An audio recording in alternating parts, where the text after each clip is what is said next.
Okay, we're going to do a little bit of swapping around, but what you've heard there is two speakers from government, but different perspectives. So we have one fellow that's working within an agency and making change and influencing that agency, and another fellow that's looking at whole of government. So what we'll do now is we will set up for a panel, and I'll invite Tim and Adam back up here.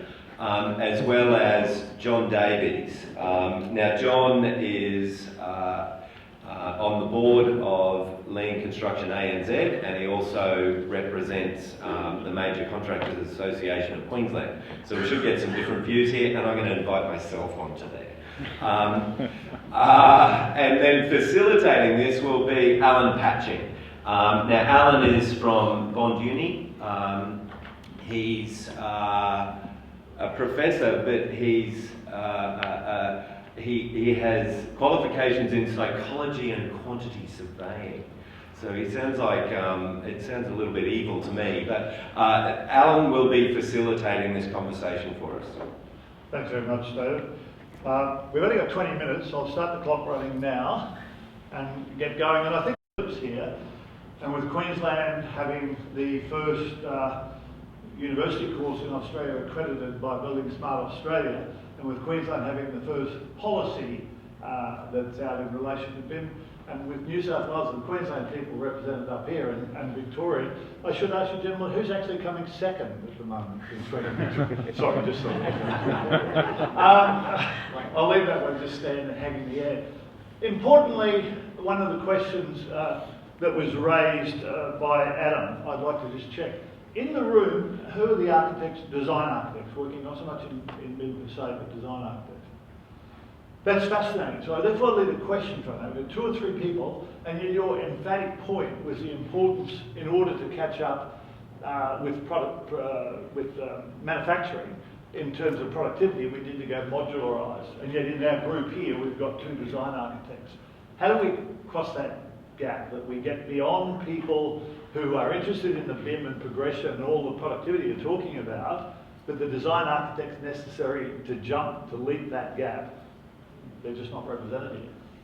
Yeah, I would probably, my view on that would be that it's more of a commercial issue than from a design sense. So a lot of the decisions are made very early on around delivery strategy, and I guess what we're trying to influence in our business is the commercial and the project managers around how they then start thinking about that strategy differently, because once that strategy is locked in and the funding's approved around that strategy, it's virtually impossible to change that after final business case.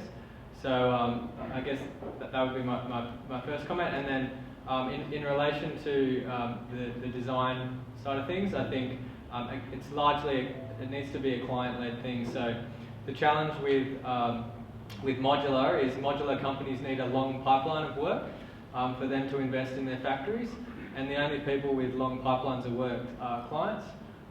So I see it as a government's duty to sort of start looking at that more strategically from a portfolio view, and then setting up these modular supply agreements with long pipelines of confidence for these modular companies to invest in that. Can we take you to follow that on, John? From a lean construction perspective, modularisation must be some sort of holy grail. Do you have that view or a different view? That's definitely part of the solution. Yeah, for sure. All around improving those productivity stats.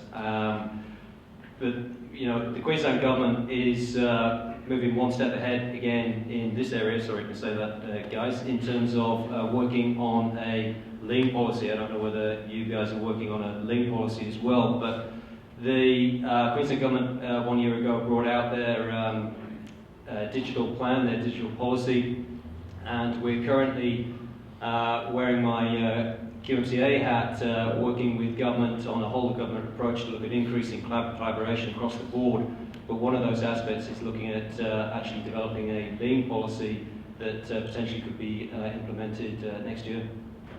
Okay, by the way, folks, if anyone's got a question on the way, just raise your hand or keep glancing around. I'm happy to have audience questions as well as we go. Both of you emphasise education, but it seemed to be that the education was more at a training type level, which was to produce the technologists. How do you rate the importance of producing BIM managers, people who are sitting above the entire thing? Perhaps you, Tim, on that one. Yeah, you're 100% correct. That's certainly a challenge. I think there's enough technologists or technologists that can be converted to a BIM workflow definitively. Yeah, look, the tension with training is always that you need a level of aptitude within projects BAU to then apply that and then understand how the digital engineering workflow, for lack of a better word, and the software and the technologies can talk to each other, as well as all the stakeholders and what they need. And I guess there's a tension in a very hot market of how do you pull these people offline and then train them and then put them back in. And so that's a tension that we're going to have to manage, and I think that TAFEs and universities will have to manage and appropriately change their syllabus to allow for that sort of flexibility. But yeah, I 100% resonate with your challenge. It's our challenge as well. There's a level above that around just general awareness as well as strategic change management, and I think, to be honest, it's almost in that order more difficult to find those individuals. This question is raised from what you mentioned in your presentation, but I think, David, I'd like to get your opinion first. And let's just give you a bit of warning from the question as we go. You guys mentioned pilot programs. In fact, as you spoke about them and put the slides up, I was beginning to think you had more pilots between you than quantums. But the entire idea of pilots is a great idea for testing. But when we see government running pilots, it often means a whole stack of rules and regulations and guidelines at the end. Already, I think most any contractors in the room, by the way? In an overly regulated industry already. How do we make sure that we get the guidelines and the boundaries that we need to make things work efficiently, effectively, interchangeably, without over-regulating even further the construction industry? Listening to both the guys' talks there, I love Adam's approach because it is trialing things. So they set out how they think they're going to work, and then they have a crack at it, and they get experts involved to look at it, find out the problems, and then they change it. And then they say to industry, "This is how we think you should do it. Apply this." Tim is just approaching this from a different way, and has the benefit of the workings that Adam's crew has been doing. So I see this as kind of prototype it, work it out, pilot it, and then do it more and more and more. And as more agencies get involved and more governments, it's going to get easier and easier, I believe. And it's for these guys, it's because of these guys' work. Do you have a view on that? Yeah, I'm adding to that. So I guess for those that are familiar with the framework, you'll know that all we actually do is define the exchange protocols. So we don't force you to work in any of our tools or technologies. It's just about each of those different deliverables need to be produced in an open data format and to a particular data structure. How you do that is completely up to industry, and so far the feedback's been really positive on that approach because they can get the productivity benefits of using their own technology stack to deliver these information deliverables to us. And then I guess the key point to that is that there's still development required on a number of these open data standards. So in the interim, there is a little bit of complexity required around native standards, but the vision is in the future, as we as an industry, and I think Building Smart are playing a key role in this, shift to creating the open data formats to enable that exchange from any platform to any other platform, then that problem will be largely solved.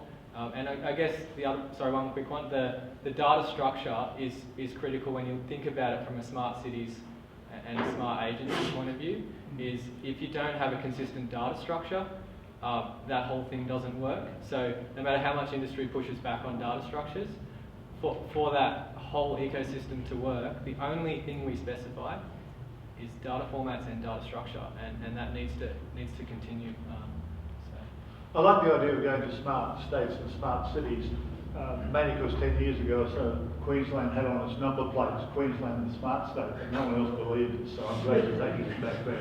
That was Peter Beattie. It was Peter Beattie, you're exactly right. Could I just quickly add, from a contractor's perspective, in terms of these pilot projects and trial projects, in Queensland now, Department of Transport and Main Roads must be well into double figures in terms of trial projects, pilot projects, and there's a real frustration within industry that continues on, and there's got to be some stage where you go, you know what, this is now BAU, these are the rules of the game, and this is how we're going to move on. Okay.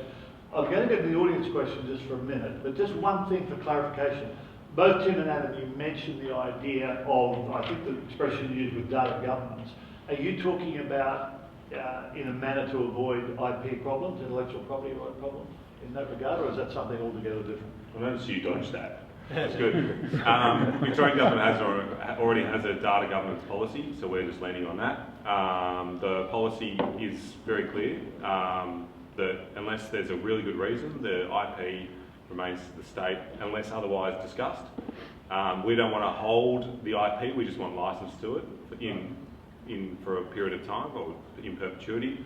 And that IP, if it's licensed, remains with But the do you public have itself. an open-ended license? Because the problem with that is we start talking about IP rights and licenses with today's knowledge, and tomorrow's uses of the technology might be contrary to that. How do you deal with that problem? Yeah, so with the racing scope checklist, it basically drives a conversation, and that's the purpose. So the short answer with data governance and IP and all this stuff is, it depends.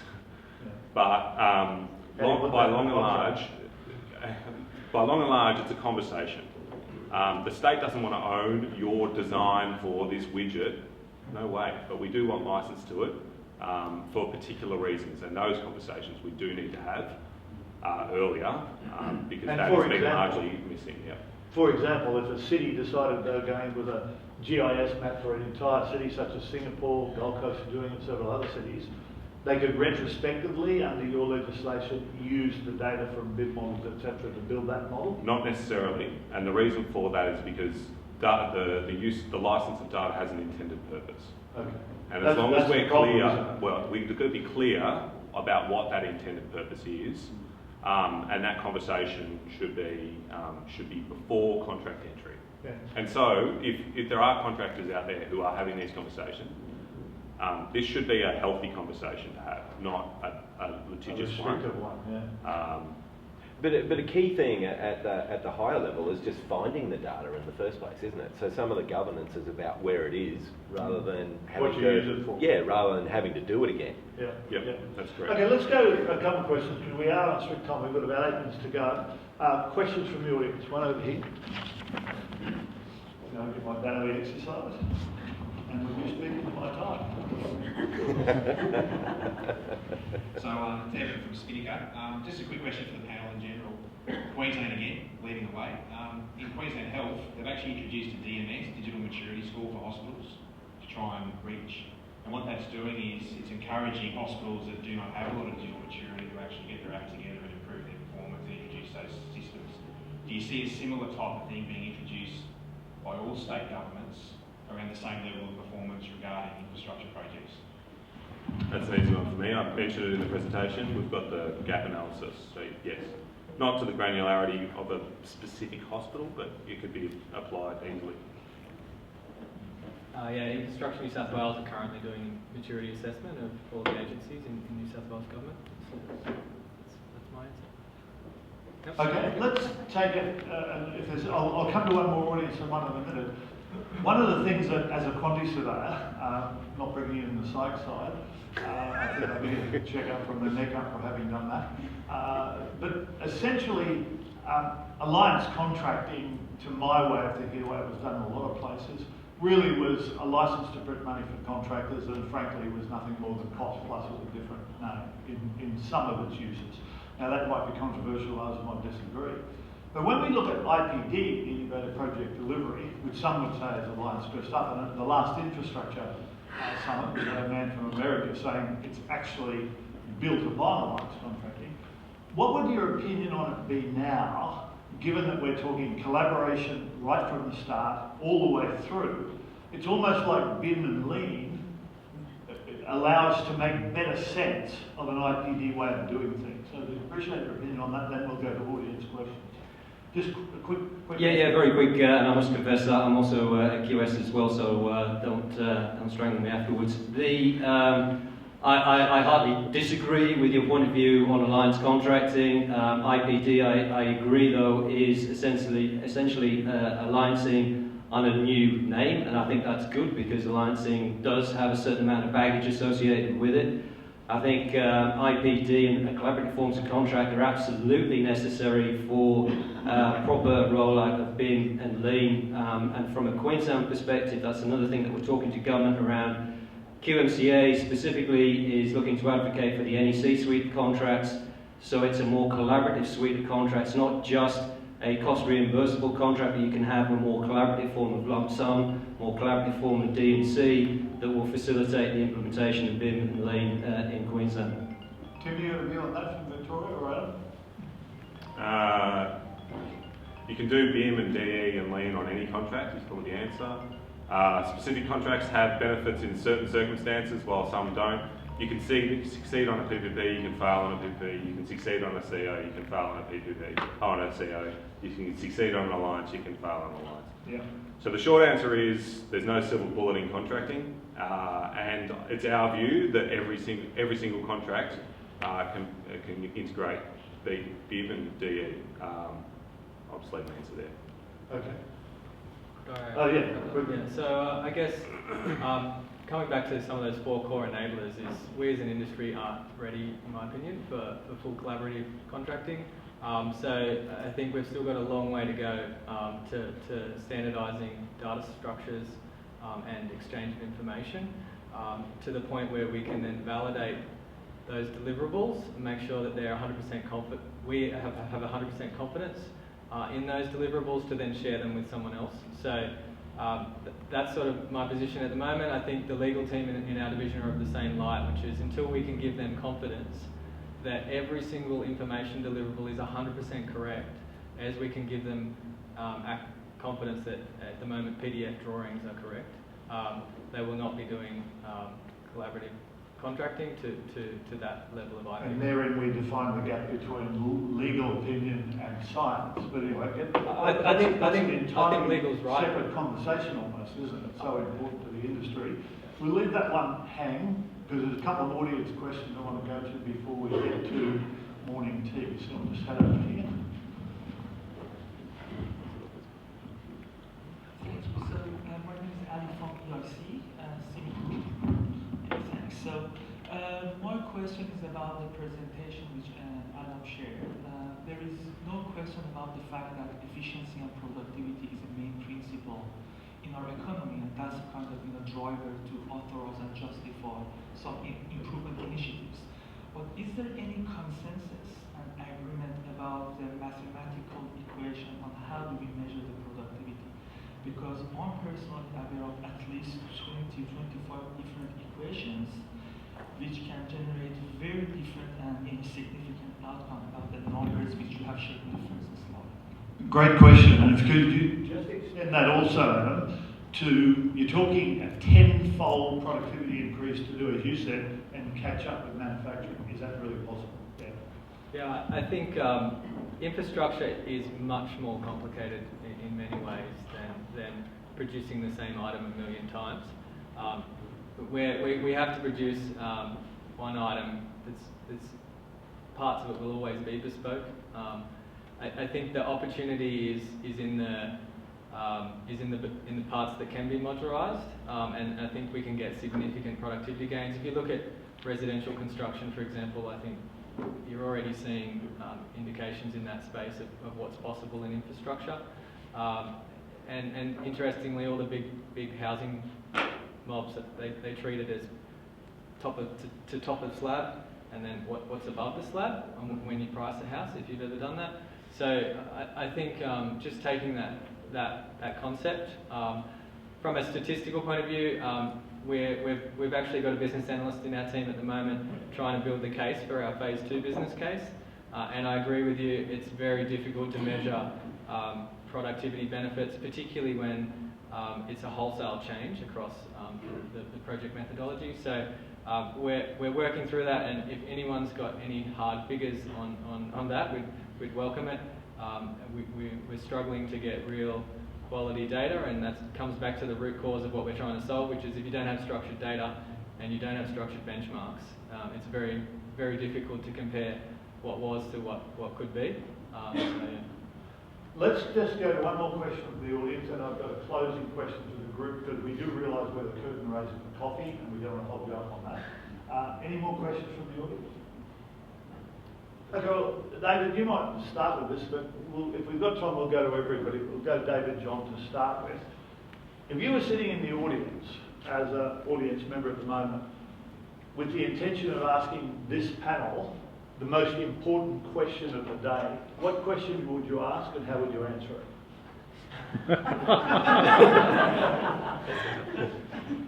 Can I? Yes.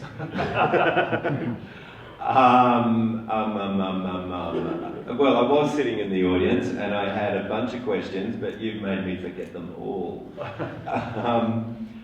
I certainly continue how this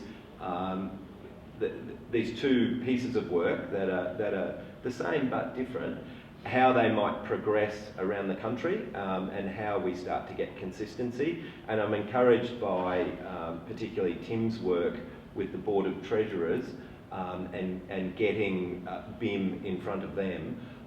So my question is, how do we get support from the Board of Treasurers for a standard BIM guidelines in Australia like New Zealand has?